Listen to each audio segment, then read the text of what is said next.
bienvenue à votre émission Accent MRC, une émission où on met le focus, où on se concentre sur les organismes et tout ce qui se passe dans la MRC Maria-Chapdelaine. Aujourd'hui, on va parler de violences faites aux femmes. Avec moi, j'ai Mme Linda Hébert, travailleuse sociale au CIUS. Bonjour. Bonjour. Et Nathalie Perron, intervenante au service externe de la maison Halte Secours. Bonjour.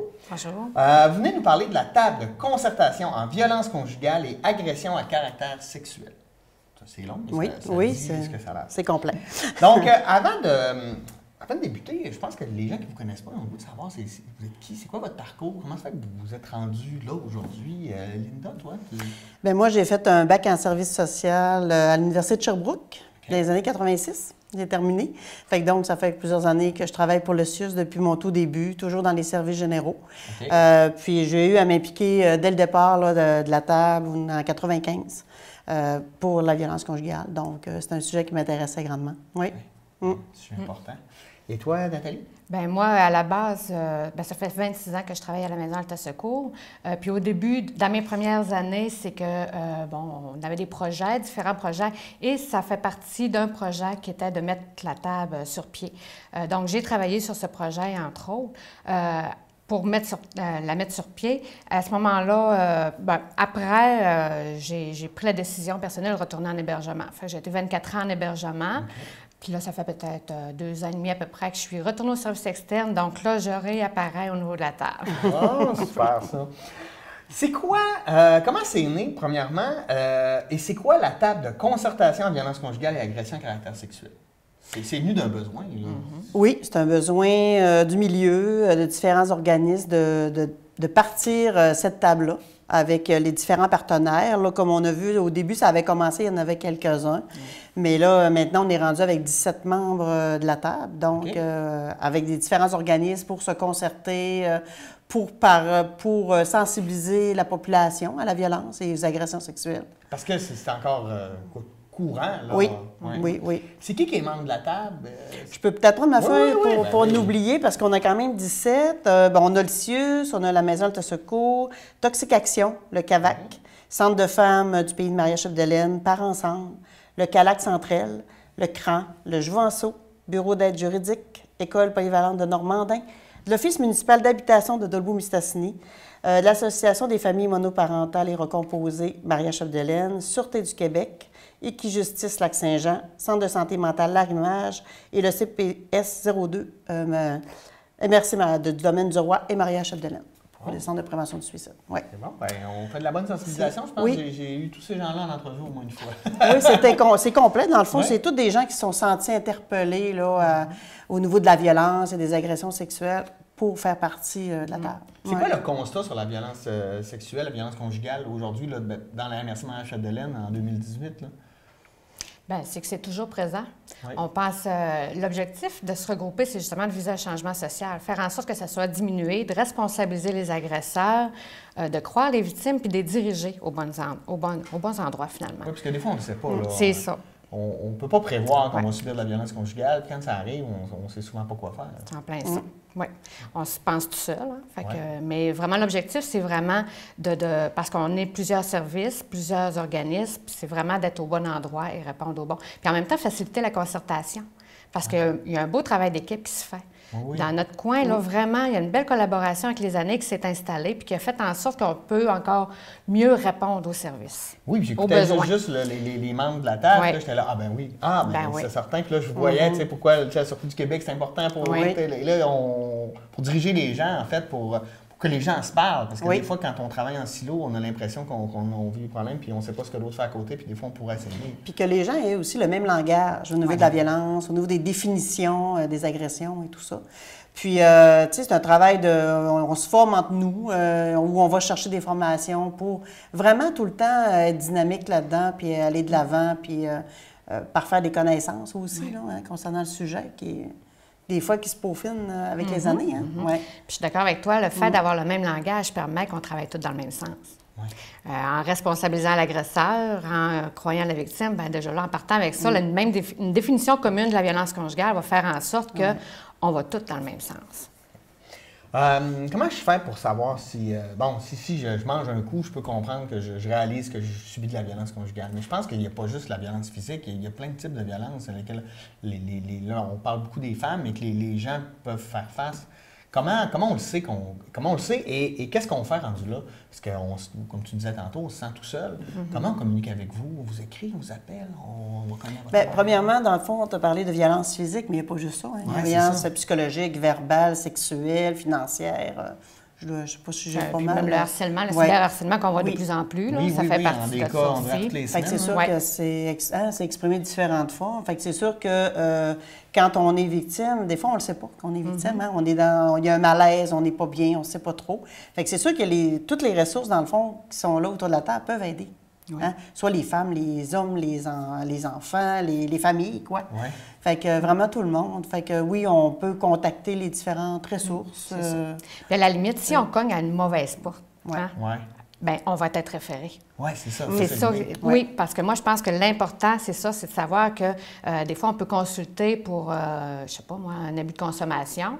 Là, à ce moment-là, si on regarde, on peut s'apercevoir que c'est une conséquence de la violence. Fait que là, à ce moment-là, oui, elle peut entrer par la porte de toxication, exemple, mais qu'elle va être référée chez nous après. Ouais. Tout dépendamment, si c'est une victime, si c'est un agresseur, bien, ça va être au cran. Fait que ça va être, il y a vraiment une belle concertation qui se fait, des références. Ça fait partie de toute façon de nos services à chacun. OK. Puis, c'est quoi, la violence physique, c'est clair. C'est quoi la différence que vous faites entre, par exemple, violence psychologique, violence financière, violence sexuelle? Pour moi, quand tu penses de violence sexuelle, j'ai l'impression que c'est la même chose que violence physique, mais je dois me tromper. Non, là, je pense que... là, c'est ma tasse de thé. OK. Bien, si on parle de violence psychologique, la violence psychologique a toujours pour but d'attaquer l'estime de soi. OK, ça veut dire installer un doute. Ça peut être un regard. Ça peut être faire sous-entendre « Ah, tu pas bien de même. Ah, ça bien, toi. » Tu sais, il va y avoir toujours quelque chose qui va être... C'est insidieux. C'est vraiment... c'est ça, c'est insidieux. Ça attaque l'estime de soi. La violence verbale, l'objectif, c'est de provoquer la peur. Donc, ça va être des menaces. Aussi, c'est la violence qui s'entend. Oui, il va y avoir des sacres, des injures, tout ça, mais ça va être vraiment l'objectif, provoquer la peur. Violence sexuelle. La violence sexuelle, ça va être... c'est très large, cette violence-là. Ça peut être justement de bouder pour avoir une relation sexuelle, de vouloir regarder la pornographie, vouloir répéter ce qui se passe. Sans nécessairement le consentement réel. C'est en plein ça, parce que la notion de consentement, c'est quelque chose qu'on a justement travaillé beaucoup au niveau de la table. Parce que pendant longtemps, on pensait qu'une fois que tu étais en couple, là, tu ne pouvais pas te faire agresser, mais c'est pas vrai. Mais non, c'est pas vrai, parce que depuis 1983, le viol existe. Dans le couple. Ça, de manière légale, mais je pense que ça existait avant. Oui, mais de manière légale, ça existait et c'est reconnu. C'est reconnu, mais en même temps, c'est quelque chose qui n'est pas facile à dénoncer parce que moi, je me dis, à force de l'entendre, puis je me mets à leur place de ces femmes-là, bien, c'est un homme que j'ai choisi à avoir dans mon lit, fait que c'est encore plus honteux de dénoncer. C'est pas évident, c'est pas facile. Puis il y a toujours, c'est ça, pas avoir le consentement puis de mettre des pressions pour avoir des relations sexuelles et ça va jusqu'à l'agression. OK. Et puis quand on parle de violence financière, c'est quoi ça? Bien, la violence financière, ça va être de faire des pressions, dire, bon, on est serré financièrement, on va faire attention de ce temps-ci. Il va parler si je m'achète un chandail à 5 $, mais lui, il va se permettre d'aller, je sais pas, moi, faire une sortie extravagante ou d'avoir sa caisse de bière. Bien là, ça peut être, voyons. N'importe quoi, dans n'importe quoi. L'action, lui, va se permettre. Il ne validera pas peut-être auprès de sa conjointe pour l'achat qu'il va faire, mais qu'il y en accorde de l'importance. Ou de faire des pressions pour dire... des pressions, de se fâcher à tous les fois. On sait que c'est pas réaliste là, de faire l'épicerie avec 75$ par semaine. Sauf que si vraiment c'est le cas qu'elle a juste ça, mais qu'elle ne réussit pas à acheter... pour répondre à tous les besoins ou qu'elle dépasse, bien, il va y avoir une crise après. C'est vraiment tout en lien avec la question financière. OK. C'est large. C'est complexe. Puis on parle beaucoup là, de elle, lui, mais j'imagine que la réalité a aussi changé, que c'est pas toujours... En général, ça va être les femmes qui subissent la violence faite par des hommes, mais c'est pas nécessairement juste ça. J'imagine qu'il y a des deux, mais ça doit être minime. Bien, je pense qu'il y a une évaluation qui se fait à chaque fois. Parce qu'il y a des. Quand on est face à une situation telle qu'elle est, là, de violence conjugale, bien, ça va être facile pour une femme de dire, si mettons qu'elle a fait une crise puis qu'elle a été en réaction à la violence, pour elle, ça va être facile de dire, je suis violente, j'ai besoin d'aide. Mais quand on analyse puis qu'on évalue la situation, souvent, on s'aperçoit qu'elle a pu être en réaction, qu'elle a pu être provoquée ou moi, si je me fais étrangler, je ne promets pas d'être douce, là. C'est sûr, hein, d'être en réaction à tout ça. Sauf qu'on nie pas le fait qu'il peut en avoir, mais dans la majorité, le fait que ça peut être des gars, mais dans la très grande majorité, c'est encore les femmes, et les conséquences sont encore plus grandes au niveau des femmes. Oui. Dans le sens que c'est toute quand je dis les plus grandes conséquences, c'est que si on regarde les séquestrations, la violence physique, les meurtres, bien, c'est encore à près de 100 des femmes. Et les actions qui sont posées, c'est encore c'est 80 des hommes qui le commettent, que ce soit conjoint, ex-conjoint. Donc, c'est sûr que c'est encore la majorité. Puis en même temps, au niveau de la société, c'est encore plus cautionné où l'impact ne sera pas la même par rapport à une femme qu'à un homme. Oui, puis j'en parle souvent. Moi, je dis souvent, c'est dans toute l'idée de la culture du viol. C'est pas le mot viol qui est important, c'est le mot culture, parce que c'est comme l'habitude, comme si on avait normalisé ça, on banalise. OK, c'est vraiment important, je pense, comme enjeu. C'est quoi les services que la table offre aux gens exactement? Est-ce que vous avez des projets, je ne sais pas, là, moi je pars de rien. Là. Oui, c'est sûr qu'on a des projets de concertation, on a différents, bien, il y a eu les couloirs de la violence amoureuse. Oui, que j'ai visité, c'était vraiment bien fait. Ça, c'était aussi au niveau de la table, puis une équipe de partenariat. Ça, c'était plus on visait plus les jeunes. Secondaire 4, oui, c'est ça, mais qui va revenir maintenant aux 2 ans. OK, parfait. C'est ça. Comme là, je n'aurai pas cette année. Bien, en 2019, ça va aller en 2020, je pense. C'est ça. Hein? Je ne vais pas me tromper de date.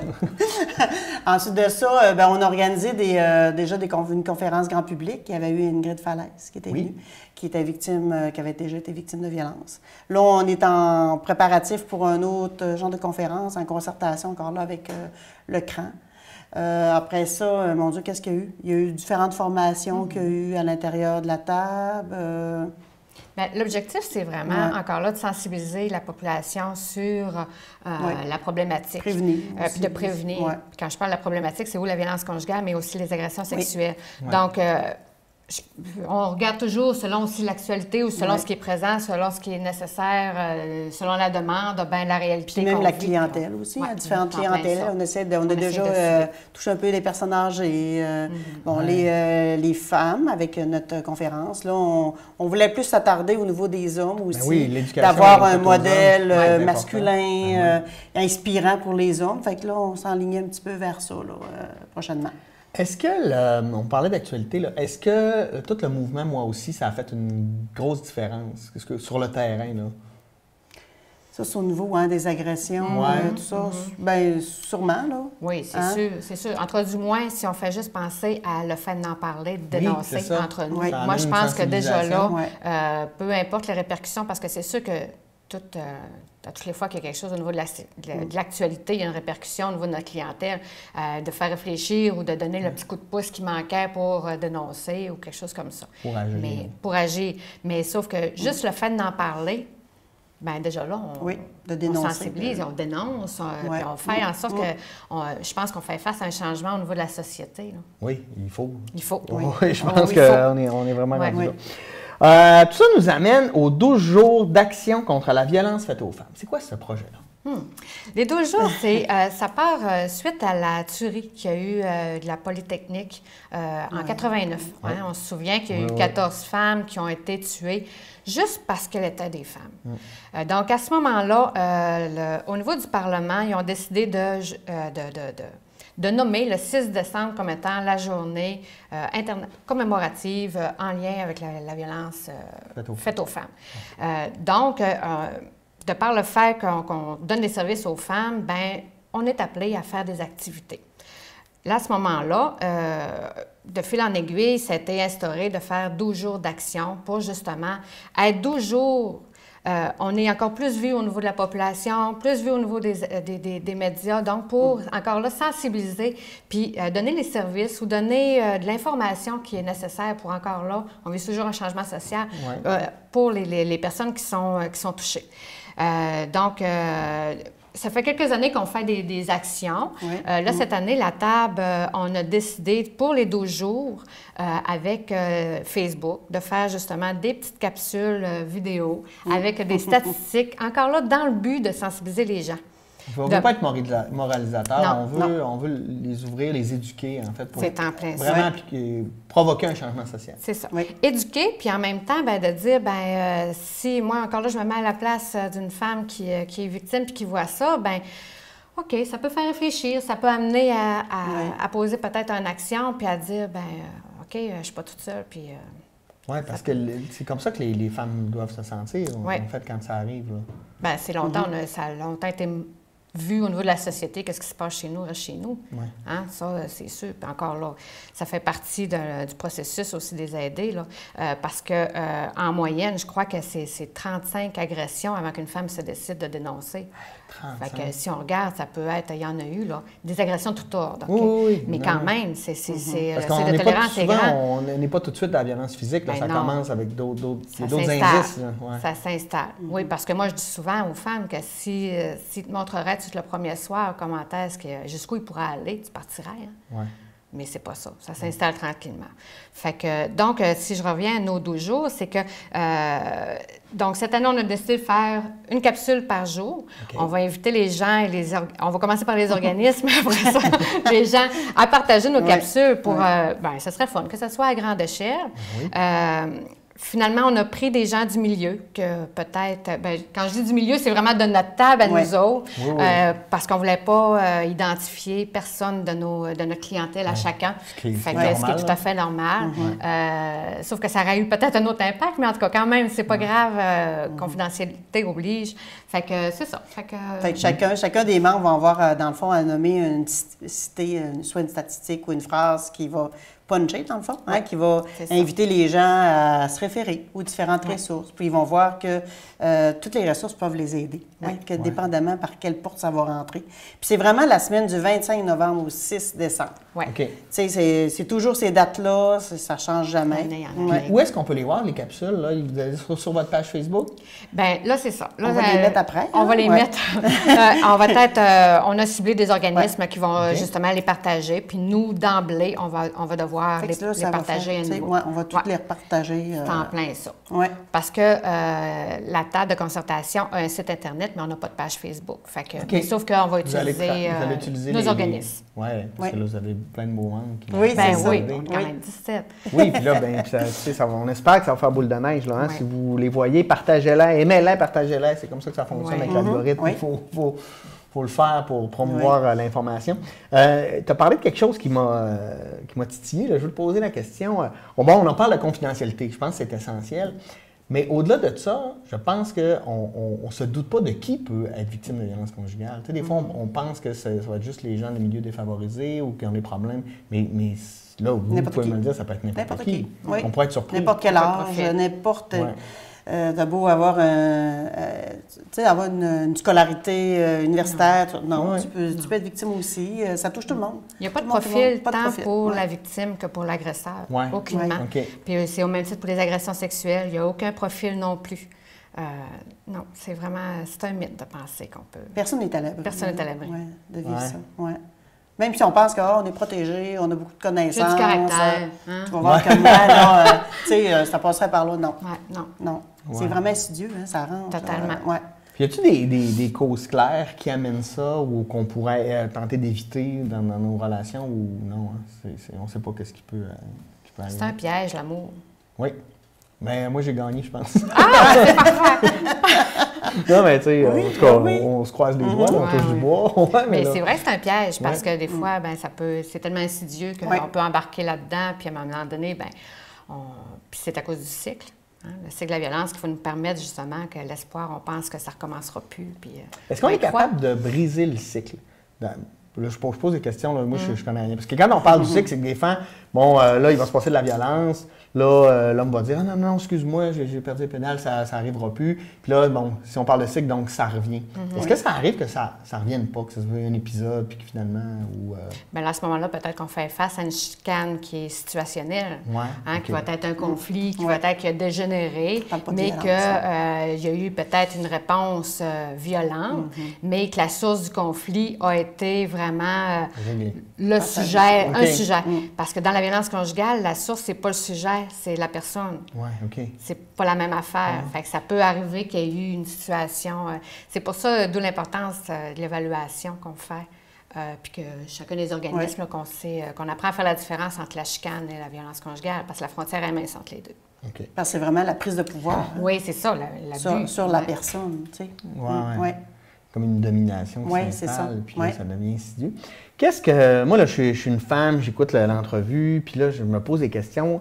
Qu'est-ce que vous pourriez me dire pour me convaincre de poser une action? Parce qu'on le sait, des fois, vous êtes 35 fois avant qu'on dénonce. Qu'est-ce que vous aimeriez dire à ces femmes-là là, qui restent muettes, en fait, là, face à ce qui leur arrive? Bien, de ne pas rester seule, d'en parler, soit de se tourner vers l'entourage ou même de consulter justement les différentes ressources. Même s'ils ne savent pas trop qu'est-ce qu'ils vivent, c'est sûr qu'ils ne sont pas bien. Il y a un malaise, il y a un inconfort dans la situation qu'ils vivent, c'est sûr et certain.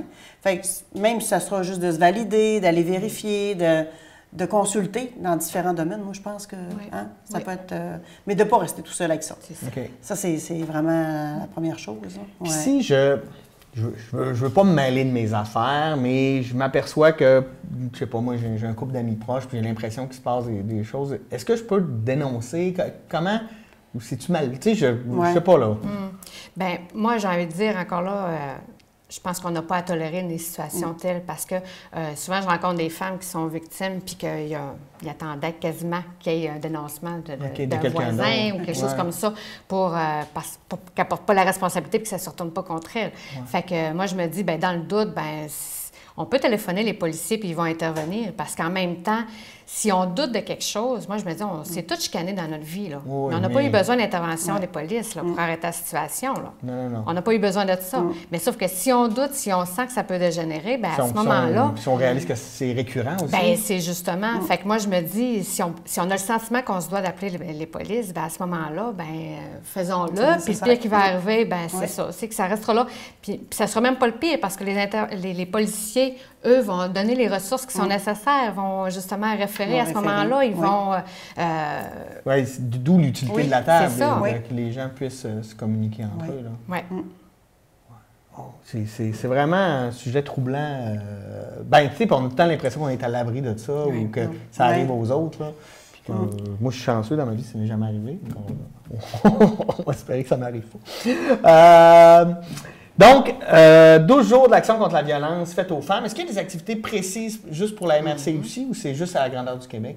Bien, c'est à la grandeur du Québec, mais dans notre secteur ici, il y a le Centre de femmes qui vont faire une activité qui se trouve à être le 5 de décembre, qui va être au bar Météor. C'est au coût de 15 $ et c'est le temps des jupons. C'est un super spectacle. Donc, c'est ça. C'est le Centre de femmes qui font ça.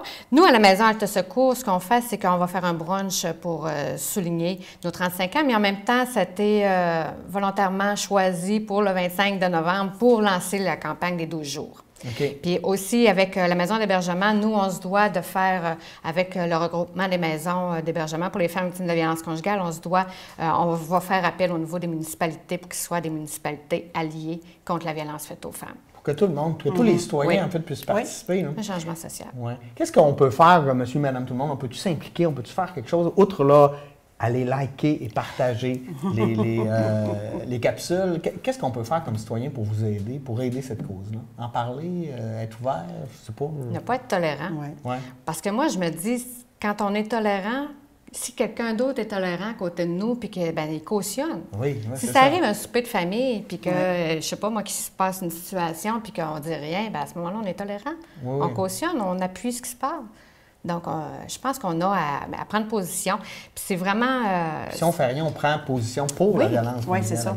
C'est justement. C'est justement. Fait que, puis c'est rien qu'on sent. Il y a comme une phrase qui dit ça. Puis en même temps, c'est de participer peut-être aux différentes activités que les organismes ou la table Donc, pour participer, le souper-spectacle, on réserve directement au Météor? On peut réserver? Non, moi, je pense que ce serait de téléphoner directement au centre de femmes pour voir s'il y a encore des billets disponibles. C'est vraiment pour ça. À la maison d'hébergement, bon, c'est à la maison de secours, c'est le brunch. Il y a des cartes à vendre. Et puis après ça, pour les 12 jours d'action, c'est ça. Partagez, oui. Plus les gens vont être informés, mieux ça va aller. Pour le brunch, c'est à quel coût, hein, le brunch? Il me semble que tu l'as pas dit. Oui, c'est vrai. Hein, c'est à 20 C'est un brunch conférence qu'on va faire justement en collaboration avec Marie-Claude Laprise, une policière de la SQ. C'est agir en tant que témoin de violence conjugale. Parce que c'est ça qui est le plus important, en fait. Wow, un gros mois de novembre-décembre pour vous. Une grosse année. Continuez votre beau travail, pour vrai. C'est assez fantastique. Si on veut vous rejoindre, on veut de l'information, comment on fonctionne? Bien, justement, d'utiliser notre site Internet de la table. Puis, il est vraiment bien fait, notre site, et on peut rejoindre tous les organismes. C'est vraiment qui sont sur la table. Voir, c'est séparé hommes-femmes, avec les différentes ressources que chacun offre. Il y a même des différentes capsules, déjà, des vidéos, tout ça, qui sont là, que les gens peuvent consulter. C'est quoi le site web? C'est nonviolencemc.com. Non-violence, donc Marie-Chapdelaine, mc.com. Oui, c'est ça. Oui. Pour, si on a besoin d'informations, si on veut communiquer, si on a des problèmes, si on voit quelque chose, on ose agir. C'est important parce que je pense que la non-action, on cautionne ce qu'on ne veut pas cautionner. Oui. Merci beaucoup, mesdames. C'était vraiment très productif. J'espère que ça va bien aller vos activités. Puis j'espère que sur le terrain, vous allez continuer de voir une amélioration au niveau de ce qui se passe. Puis de moins en moins de violence. On vous souhaite un jour de ne plus avoir d'emploi. Oh, mon dos! Non, mais dans le sens qu'on aura réglé tous ces problèmes. Mais c'est plate, mais je pense que c'est là... non, c'est là pour rester. On a besoin des gens comme vous. Merci beaucoup. Merci. Donc, j'étais avec Linda Hébert, travailleuse sociale du CIUS, et Nathalie Perron, intervenante au service externe de la maison Halte Secours. Et on parlait de la table de concertation en violence conjugale et agression à caractère sexuel. Donc, n'oubliez pas, souper-spectacle au Météor le 5 décembre. Brunch, c'est là? 25 novembre. 25 novembre. L'information à nonviolencemc.com. Merci beaucoup. Passez une bonne semaine et nous, on se dit à la semaine prochaine pour une nouvelle édition d'Accès et merci. Bonne semaine.